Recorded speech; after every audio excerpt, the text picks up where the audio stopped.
लड़की की शादी हुई, अपने ससुराल गई, कुछ दिन वहाँ रही, वापस अपने मायके आई। तो माँ ने पूछा कि तेरा पति कैसा है? उसने कहा माँ सुशील है, सुंदर है, सहयोगी है, संस्कारी है। माँ बड़ी खुश।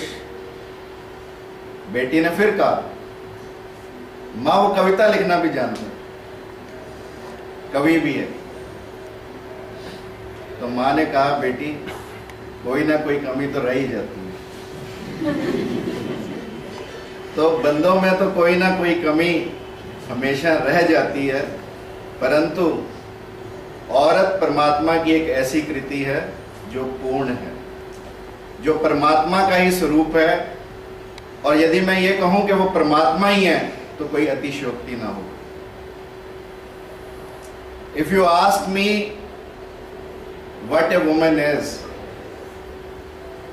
I will say the first word itself says W means wisdom. औरत में कितनी बुद्धिमत्ता होती है, यदि मैं उदाहरण दूं, कथन मेरे सामने आता है। जब माँ शारदा ने, विवेकानंद ने कहा माँ शारदा मैं विदेश में जाना चाहता हूँ, आपकी अनुमति चाहिए। तो माँ शारदा ने विवेकानंद को एक चाकू पकड़ा दिया और फिर उससे चाकू वापस मांगा। विवेकानंद ने जब चाकू वापस दिया तो चाकू की बट तेज हिस्सा अपनी तरफ रखा और चाकू की बट मां की तरफ देकर वापस किया। इतना बहुत था। मां समझ गई कि यह बच्चा दूसरों के कष्ट को स्वयं सहकर दूसरों को सुखी करेगा। और मां ने कहा कि जा बेटा तू विश्व का कल्याण करेगा। इतनी बुद्धिमत्ता होती है मां में। जब मैं विजडम की बात करता हूं तो मुझे मां शारदा का प्रसंग हमेशा याद आता है। और जब वुमेन में दूसरा अक्षर ओ आता है तो मेरे ध्यान में आता है ओकल्ट पावर्स, छिपी हुई शक्तियां, सुप्त शक्तियां। किसी औरत में कितनी सुप्त शक्तियां हो सकती हैं, कितना प्रभाव उन शक्तियों का हो सकता है। जब मैं इस बारे में चर्चा करता हूं तो मुझे उदाहरण सामने आता है अनुसुईया।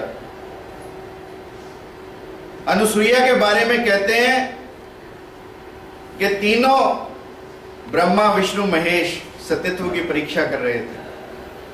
उनकी पत्नियों ने पूछा था कि इस दुनिया में महासती कौन है, तो उन्होंने कहा अनुसुईया, और परीक्षा के लिए तीनों को भेज दिया। तीनों अनुसुईया के यहां जाते हैं और अनुसुईया से कहते हैं भिक्षा दे, परंतु भिक्षा हमें निर्वस्त्र होकर दे। और कहते हैं अनुसुईया ने अपने प्रभाव से ब्रह्मा विष्णु महेश को बच्चे का रूप दे दिया और अपने स्तनों के लगा। यह है सतीत्व का प्रभाव, यह है नारी का प्रभुत्व, यह है नारी का प्रभाव। इतनी शक्तियां छिपी हैं नारी के अंदर कि वो साक्षात परमात्मा को भी बच्चे का रूप बना सकती। और जब जब भगवान ने सृष्टि पर अवतार लिया मां की कोख से। इसलिए ऑकल्ट पावर्स जितनी वुमेन में है शायद मेन में नहीं हो सकती। और तीसरा वर्ड है एम, मोटिवेशन। आप अपनी लाइफ में देखना, if you are getting motivated, it will be through a woman. Maybe it is your mother, maybe it is your sister, maybe it is your wife, or maybe she is your friend. But whatever motivation you will get in your life, it will always be from the woman's side. Look at the example of Gandhi ji.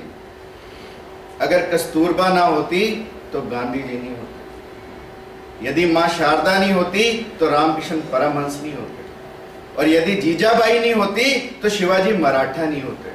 और यदि कमला नेहरू नहीं होती तो जवाहरलाल नेहरू नहीं होते। यह प्रभाव है औरत का, यह प्रभाव है नारी का मनुष्य के जीवन पर। और जीवन को यदि कोई क्रांति ला सकती है व्यक्ति के जीवन में तो वो औरत। इसलिए motivation is very important aspect of a woman. She can really motivate you to do everything. Somebody asked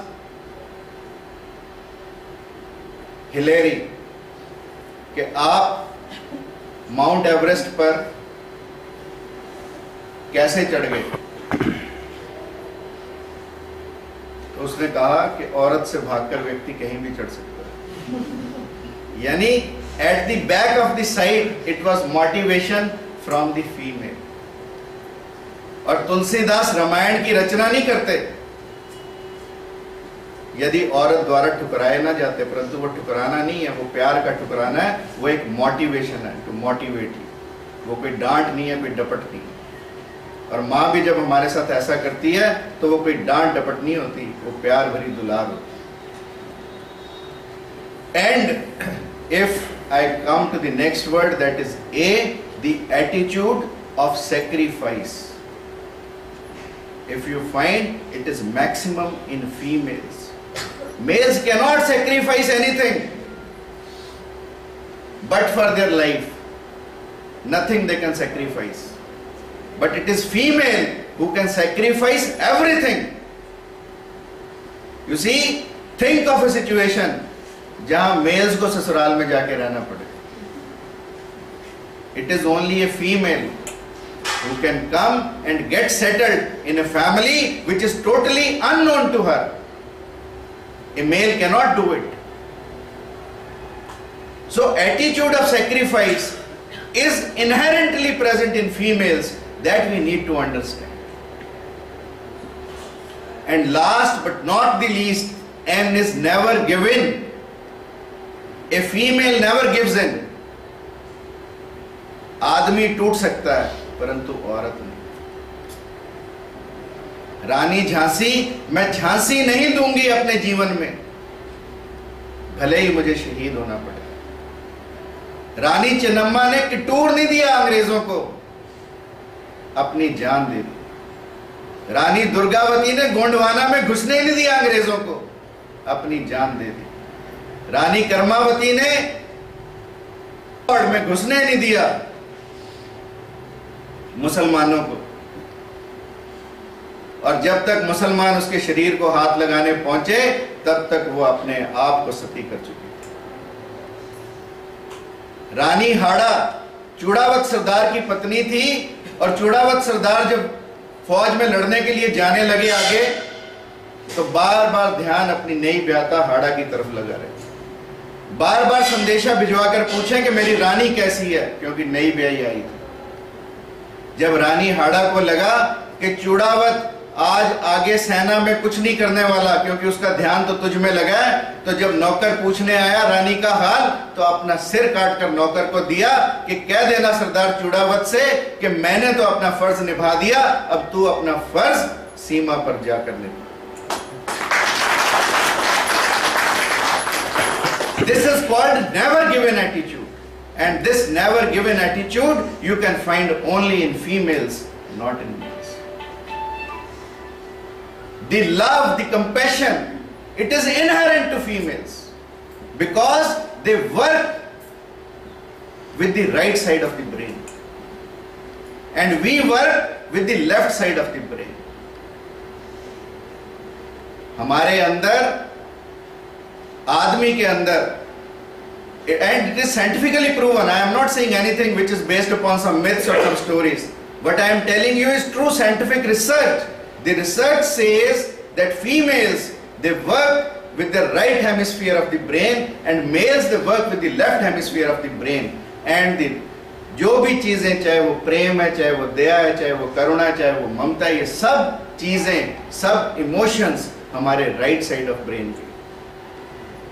और यदि किसी व्यक्ति को इन गुणों को पाना है तो he has to make a shift from left to right. इसीलिए कहते हैं जिस व्यक्ति में स्त्री के गुण आते हैं वही समाधि को प्राप्त हो सकता है, वही साधुत्व को प्राप्त हो सकता है। इसलिए व्यक्ति का स्त्रीण होना उतना ही अनिवार्य है। आदमी में कुछ ऐसी इनहेरेंट क्वालिटीज नहीं होती जो औरत में होती है। आदमी को वो ग्रो करनी पड़ती है। It takes lot of effort. अपने क्रोध को मिटाने के लिए, अपने काम को मिटाने के लिए, अपने अहंकार को मिटाने के लिए it takes lot of time. सहज होना पड़ता है। और औरत जन्म से ही सहज है, जन्म से ही सरल। ऐसी सरल और सहज औरत को मैं प्रणाम करता हूं और आप सबको इंटरनेशनल वुमेन्स डे की बधाई देता हूं। Thank you very much.